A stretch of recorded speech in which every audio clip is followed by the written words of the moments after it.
Mohanavani Telugu podcast శ్రోతలకు నమస్కారం. జరిగిన కథ రెండవ భాగం. వసుకు సెల్ ఫోన్ కొని పంపించాను. అదే కుశలం తెలియజేస్తూ ఉండేది. అప్పుడప్పుడు 1-2 సార్లు అక్క కాల్ చేసి, ఒరే కొద్దిగా నీ పెళ్లి గురించి ఆలోచించరా, వసు చదువు కూడా అయిపోతుంది, అప్పుడంటే అది చిన్నది, ఇప్పుడు పెద్దయింది కదరా అని. ఎప్పుడూ అది నాకన్నా చిన్నదే కదా.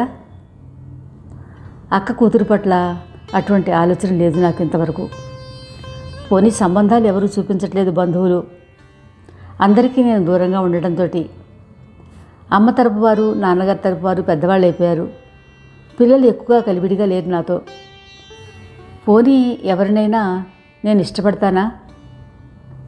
ఇక్కడ ఎంతోమంది అమ్మాయిలు నాతో పాటు పనిచేస్తున్నారు. ఎవరి మీద నాకు అభిప్రాయం కుదరటం లేదు. ఒక అమ్మాయి నా పట్ల ఇష్టంగా ఉంది, కానీ ఆమెకు నేనేమీ జవాబు ఇవ్వలేదు ఇంతవరకు. చూస్తుండగా 4 ఏళ్ళు గడిచిపోయాయి. ఇప్పుడు నా వయసు 30 దాటిపోయింది. మళ్ళీ అక్క పోరుతోంది, నువ్వు ఆఫీసుకే అతుక్కుపోయావురా, ఒకసారి వచ్చిపో అంటూ. పెద్దక్క కూతురు రమ కూడా, మామయ్య చాలా కాలమైంది నిన్ను చూసి, ఒకసారి రారాదా అని. సరే వెళ్ళి అక్కను రమను చూసి మా గ్రామం కూడా వెళ్ళి ఆ పక్కనే ఉన్న ఊళ్ళో రాములను కూడా చూసి రావాలని అనిపించింది నాకు. ఓ వారం రోజులు సెలవు పెట్టుకుని వెళ్ళాను. ఇల్లు చేరేసరికి ఉదయం 10:30 అయిందేమో. బాగా అలసటగా అనిపించింది. అక్క పచ్చిమిర్చి, కరివేపాకు, అల్లం దట్టించి జీడిపప్పు, నెయ్యి బాగా వేసి చేసిన ఉప్మా, వేడివేడి కాఫీ పట్టుకొచ్చి నా ముందు పెట్టింది. నా ఎదురుగా ఓ కుర్చీ లాక్కుని కూర్చుంది. వీధి వరండాలో ఎండ ఎక్కువగా ఉన్న ఆ ఇంటి పెరట్లో ఉన్న కొబ్బరి చెట్లు గాలి అప్పుడప్పుడు చల్లగా పంచి హాయిగా విసురుతున్నాయి. మందారం మొక్కలు, చిన్న చిన్న గులాబీ మొక్కలు చక్కగా తీర్చిదిద్దినట్లుగా నాటుకున్నారు. ఆ చెట్లు విరబూసి కంటికి ఆనందంగా కనిపించాయి. కాఫీ కప్పు పుచ్చుకుని పెరడంతా కలిగి తిరిగాను. అక్క కూడా నా వెనకాలే నడుస్తూ, మొక్కలంటే వస్తువుకు ప్రాణంరా, చూడు చామంతులు, బంతులు ఎంత పద్ధతిగా నాటిందో, అది ఆ చెట్లకు చేసే సేవ ఇంత అంతా కాదనుకో, పురుగు పట్టకుండా పురుగుల మందు స్ప్రే చేస్తూ ఇంకా ఏవేవో కొత్త రకం చెట్లు కూడా మొలవేసింది. ఎంత బాగా పూస్తున్నాయో చూసావురా. తన కూతురు గొప్పతనం నా దగ్గర వర్ణించి చెప్తోంది. ఇక వినలేక, అక్క నేను స్నానం చేస్తాను అన్నాను. స్నానానికి నీళ్లు సిద్ధం చేసి ఉన్నాయిరా. తువ్వాలు అందించింది చేతికి. భోజనం దగ్గర అడిగాను మధ్యాహ్నం, వసు కాలేజీకి వెళ్ళిందా అని. అది BA చదువుతోంది కదరా గర్వంగా చెప్పింది. అలానా అన్నాను ముక్తసరిగా. ఒరే తమ్ముడు అంటూ మొదలుపెట్టబోయేసరికి నాకు అర్థమైంది అక్క ప్రస్తావించే విషయం. నేను రాని ఎక్కిళ్లను నటించేసరికి అక్క గబగబా మంచినీళ్ళ గ్లాస్ అందించి తల మీద మెత్తగా ప్రేమగా కొట్టింది. చేయి కడుక్కుని తువ్వాలతో చేయి తుడుచుకుంటూ, కాసేపు పడుకుంటానే అన్నాను. అక్క నా కోసం ఏర్పరిచిన బెడ్ చేరుకున్నాను. ప్రయాణ పలసటకు నిద్ర పట్టేసింది. లేచేసరికి సాయంకాలం 5 గంటలయింది. అక్క అందించిన కాఫీ తాగి అలా బయటికి వెళ్ళొస్తానే అని చెప్పి రోడ్డు ఎక్కాను. ఆ ఊరు పెద్ద పట్టణం కాదు, అలా అని మరీ పల్లె కాదు, మధ్యస్థంగా ఉంది. పెంకుటిళ్ళు, డాబా ఇళ్ళు, 2 అంతస్తుల ఇళ్ళు, వీధి పంపులు, అక్కడ కొత్తగా వెలిసిన సినిమా టాకీసులు, హోటళ్ళు, కొత్త పోకడలు సింగారించుకోవాలనుకునే అమ్మాయిల్లా అబ్బాయిల్లా ఏమిటో అస్తవ్యస్తంగా ఉంది. వసు అదృష్టం కొద్దిగా బాగుంది కాబట్టి కాలేజీ కూడా వెలిసింది ఊర్లో అనిపించింది నాకు. నేను పుట్టిన నా ఊరు మరీ పల్లెటూరు. ఆ ఊరు, ఆ మండువా ఇల్లు, ఆ ఊర్లో మాయలేని మనుషులు, ఆ పాక స్కూలు, రామునితో నా స్నేహం, ఆ కాలవగట్లు, పచ్చని పొలాలు, పశువుల అంబానాదాలు, అవే నా మనసులో ఎప్పుడూ అందాన్ని ఆనందాన్ని చిందిస్తూ ఉంటాయి. అక్క ఉన్న ఊరు కూడా గోదావరి తీరమైనా ఎందుకో నాకేమీ నచ్చలేదు. అలా ఆ ఊరు చూసుకుంటూ ఆ ఊళ్ళో కొత్తగా వెలిసిన పార్కులోకి వెళ్ళాను. పార్కు చిన్నదే అయినా బాగుంది. చల్లగాలి వీస్తుంది. చిన్నపిల్లల్ని తీసుకుని పెద్దవాళ్ళు పార్కులోకి వచ్చి ఆడిస్తున్నారు. కొంతమంది పిల్లలు కేరింతలు కొడుతూ జారుడు బల్లలు జారుతూ, మరికొందరు కియ్యు కియ్యుమంటున్న ఉయ్యాలెక్కి అల్లరిగా ఊగేస్తున్నారు. మొత్తానికి గవర్నమెంట్ వాళ్ళు ఏర్పరిచినటువంటి ఈ పార్కు అందరూ ఎంజాయ్ చేస్తున్నారు. బాగుంది అనుకుంటూ పార్క్ అంతా నడిచాను. ఓ రాతి బల్ల మీద కూర్చున్నాను. దూరంగా ప్రేమికులు అనుకుంటాను ఓ చెట్టు నీడలో కూర్చున్నారు. అమ్మాయి బడిలో పుస్తకాలు ఉన్నాయి. వాడు కొంచెం ఓవర్గా ప్రవర్తిస్తూ ఉంటే అతని చేయి బలవంతంగా తోస్తోంది ఆ అమ్మాయి. నవ్వుకుంటూ లేచి ఇంటిదారి పట్టాను. సమయం 7 అవుతోంది. వసు వచ్చిన జాడ ఏమీ కనిపించలేదు. వంట ఇంట్లోకి వెళ్ళి అక్కని అడిగాను, వసు ఇంకా రాలేదా అని.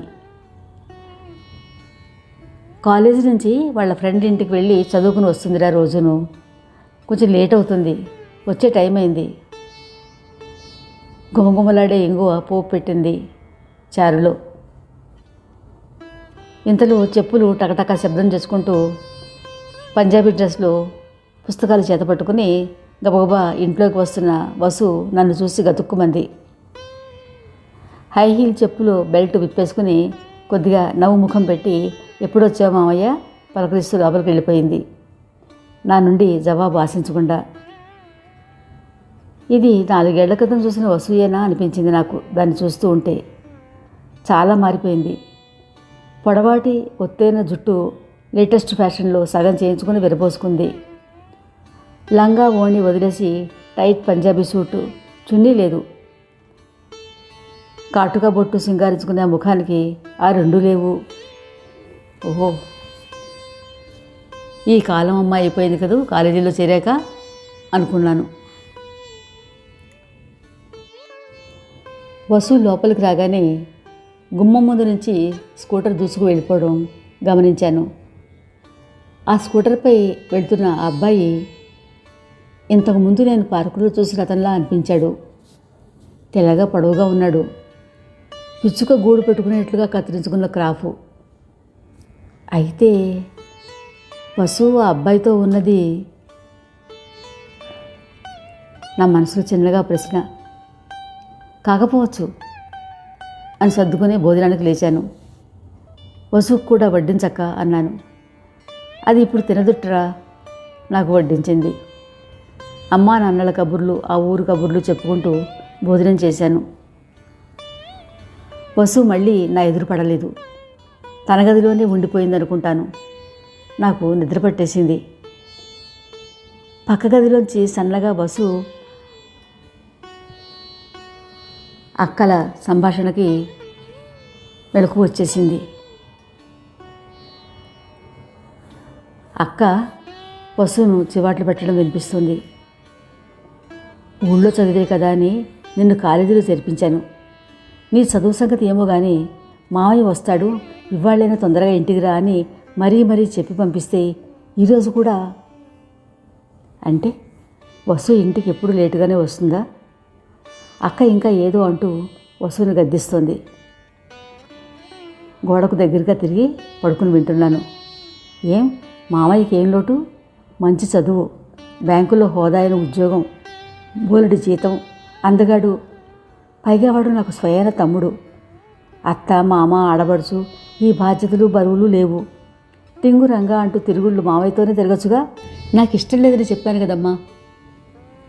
సుందరుడు నన్ను పెళ్లి చేసుకుంటానన్నాడు. నాకు వాడంటే ఇష్టమే. చెల్లుమని శబ్దం వినిపించింది. నా చెంప పట్టుకుని వెళ్ళకిలా పడుకున్నాను. అక్క వసు చెంప మీద చెల్లుమనిపించి ఉంటుంది. నువ్వు కొట్టినా సరే చంపినా సరే. ఏడుస్తున్నట్లు వెక్కిళ్ళు వసు నుంచి. నాకు జాలేసింది. అయినా నేను లేవకూడదు ఇప్పుడు. లేచి ఇప్పుడు కలగజేసుకుంటే అసలు విషయం మరుగున పడవచ్చు. కదలకుండా పడుకున్నాను. వాడేనా రోజు నేను స్కూటర్పై ఇంటి దగ్గర దింపుతున్నాడు ఆ పిచ్చిగూడు జుట్టువాడు, అక్క గద్దిస్తుంది. అంటే వసు ఇంట్లోకి రాగానే స్కూటర్పై గుమ్మ ముందు నుంచి వెళ్ళిపోయాడు వాడేనా? నాకు పార్కులో కనిపించిన వాడు. ఆ హెయిర్ స్టైల్ ఈజీగా గుర్తుపట్టేయచ్చు. కానీ ఆ అమ్మాయి వసు అని గుర్తుపట్టలేకపోయాను. ఆ కీనెడలో నిర్ధారణ చేసుకున్నాను. వాడి కులం ఏమిటో గోత్రం ఏమిటో. అక్క అంటే అక్క కూడా వీటిని గమనిస్తుందన్నమాట. నీ కులాలు గోత్రాలు నాకు అనవసరం, మేమిద్దరం ఇష్టపడ్డాం. వాళ్ళకి ఇష్టమేనా? ఏమో వసు నిర్లక్ష్యంగా. ఏమో ఏమిటి అని నిరసన జవాబు. వాడికి ఉద్యోగం సద్యోగం ఏమీ లేదు, ఇంకా చదువులోనే ఉన్నాడన్నావు. నిన్ను పెళ్లి చేసుకుని ఏం పోషిస్తాడే? ఎలాగో అలా బతుకుతాం. నీకు ఇష్టం లేకపోతే నీ తమ్ముడి దగ్గరికి పో. ఎంత మాట! తెల్లబోయాను. వసు ఎంత ముదిరిపోయింది! ఇదేం ధోరణి? దాని పసితనంలోనే బావ పోయినా అక్క ఒక్కర్తి బావ మిగిల్చిన ఆ కొద్దిపాటి ఆస్తి ఆధారం చేసుకుని గడుపుతూ ఉంది. దాన్ని పెంచి పెద్ద చేసి విద్యావంతులను చేసి నాకిచ్చి పెళ్లి చేసి నిశ్చింతగా ఉండొచ్చు అని కలలు కంది. కానీ వసు తీరు ఇలా ఏడ్చిందేమిటి? తల్లి కూతుళ్ళిద్దరూ వెక్కి వెక్కి ఏడుస్తున్న శబ్దం. ఆ నిశ్శబ్ద వాతావరణంలో చాలాసేపటికి నిశ్శబ్దం పూర్తిగా ఆవరించుకుంది. నేను బలవంతంగా కళ్ళు మూసుకుని నిద్రపోవడానికి ఉపక్రమించాను. మర్నాడు 8:30 కల్లా తయారై అది తనదైన స్టైల్లో కాలేజీకి బయలుదేరింది. నేను బయటకు వెళ్ళి న్యూస్ పేపర్ కొని తెచ్చుకుని కూర్చున్నాను. నా ఎదుటి నుంచి నా వైపు చూడకుండా వెళ్ళబోయింది. వసు, కాలేజీకేనా అన్నాను. అవును మామయ్య, ముక్తసరిగా జవాబిచ్చి పరుగులాంటి నడకతోటి వెళ్ళిపోయింది. అమ్మా నాన్నగారు పోయాక ఆ ఊరితో సంబంధం పోయినట్లయిపోయింది నాకు. ఏదో కారణంగా మళ్ళీ ఆంధ్ర రావడమే కుదరలేదు. 4 ఏళ్ళు ఎలా గడిచిపోయాయో నా బిజీ లైఫ్లో. వసు ఈ 4 ఏళ్లలోనూ ఎంత మారిపోయింది. మావయ్య అంటూ నా చుట్టూ తిరిగే ఆ మనస్తత్వం ఎక్కడికి పోయింది? ఆ ప్రేమ అభిమానం ఎక్కడికి పోయాయి? ఇప్పుడు దాన్ని చూస్తుంటే ఎవరో పరాయి ఆడపిల్లని చూస్తూ ఉన్నట్లు అనిపిస్తుంది. సాయంకాలం 7 గంటలవుతోంది. నేను పార్కుకి వెళ్ళి వస్తూ ఆ వీధి చివరి నుంచి గమనించాను. వసు స్కూటర్ నుంచి దిగింది. గుమ్మానికి దూరంగా ఆ అబ్బాయి స్కూటర్ మీద కూర్చునే వసుతోటి ఏదో 2 నిమిషాలు మాట్లాడాడు. తర్వాత వసు ఇంట్లోకి వెళ్ళిపోయింది. అర్థం చేసుకున్నాను. మర్నాడు మధ్యాహ్నం చిన్నక్క కూతురు రమ వాళ్ళ ఆయన పిల్లలు వచ్చి ఓ 2 రోజులు మాతో గడిపి వెళ్ళారు. వాళ్ళ ఊరు కూడా వచ్చి వెళ్ళమని అడిగారు. అందరం కలిసాం కదా, మళ్ళీ ఈసారి తొందరలో వస్తానులే అన్నాను.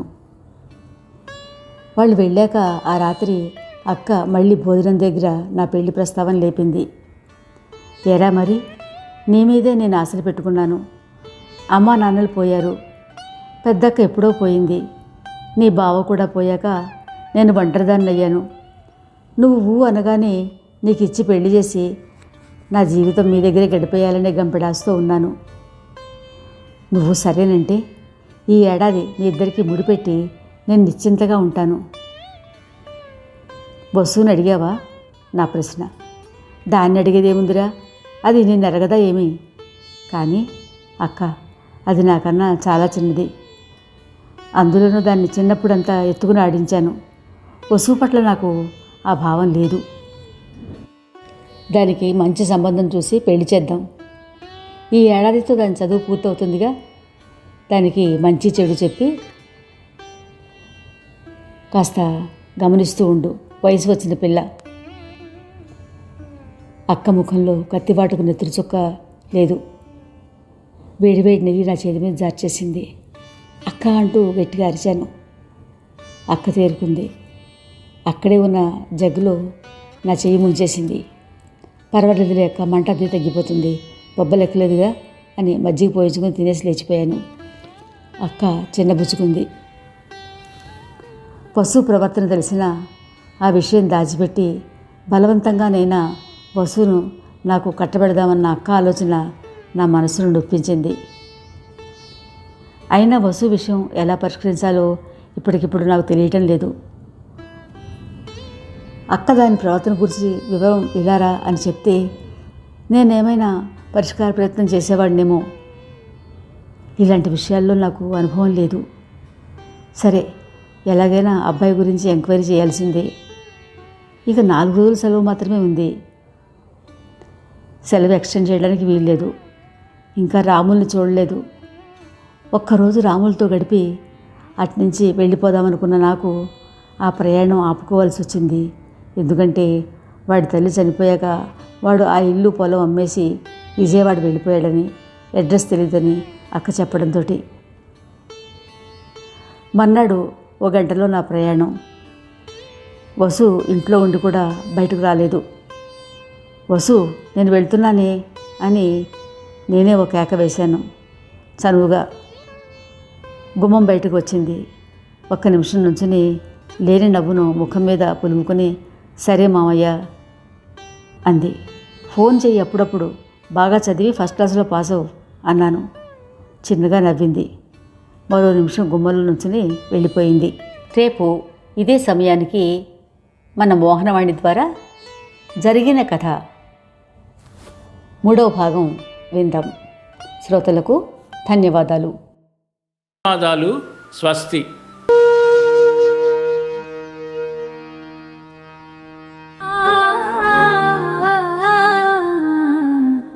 మోహనవాణి.